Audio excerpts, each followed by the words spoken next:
Isang bagong look, isang bagong confidence, at isang bagong simula. Usap-usapan ngayon sa social media, ang mga bagong birthday pasabog photos ni Ma'am Elma. Maraming netizens ang napansin ang kanyang blooming na aura at eleganteng dating sa mga larawang ibinahagi online. Pero ang tanong ng marami, ano kaya ang naging reaksyon ng kanyang ex-boyfriend na si Sergey Bin nang makita ang mga bagong larawan? Alamin natin sa video na ito.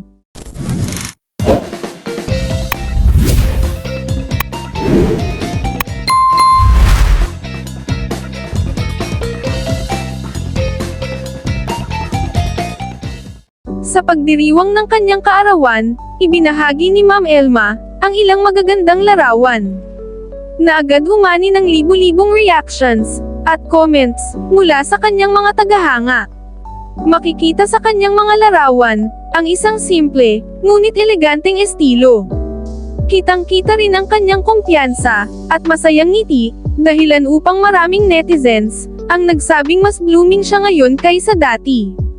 May mga nagsabing, tila simbolo ito ng kanyang bagong yugto sa buhay.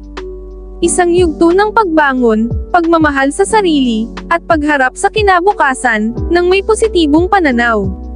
Dahil dito, hindi rin napigilan ng ilang netizens na magtanong, nakita kaya ito ng kanyang ex? May ilan pang nagkomento, na baka napangiti ito, nang makita ang mga larawan. Habang ang iba naman ay, naniniwalang baka tahimik lamang itong masaya, para sa kanya. Gayunpaman, wala namang opisyal na pahayag o kumpirmasyon, mula sa kanyang ex-boyfriend tungkol sa isyong ito. Kaya ang lahat ng usap-usapan ay nananatiling haka-haka lamang ng mga netizens. Sa huli, mas mahalaga pa rin ang patuloy na pag-usad ni Ma'am Elma, at ang suportang natatanggap niya, mula sa kanyang mga tagahanga.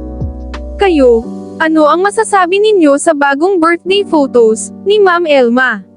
Sa tingin ninyo, nakita kaya ito ng kanyang ex? Kung oo, ano kaya ang maaaring naging reaksyon niya? Ibahagi ang inyong opinyon sa comment section, at kung nagustuhan ninyo ang video na ito, huwag kalimutang i-like ang video, mag-subscribe sa channel, at i-click ang notification bell for more updates.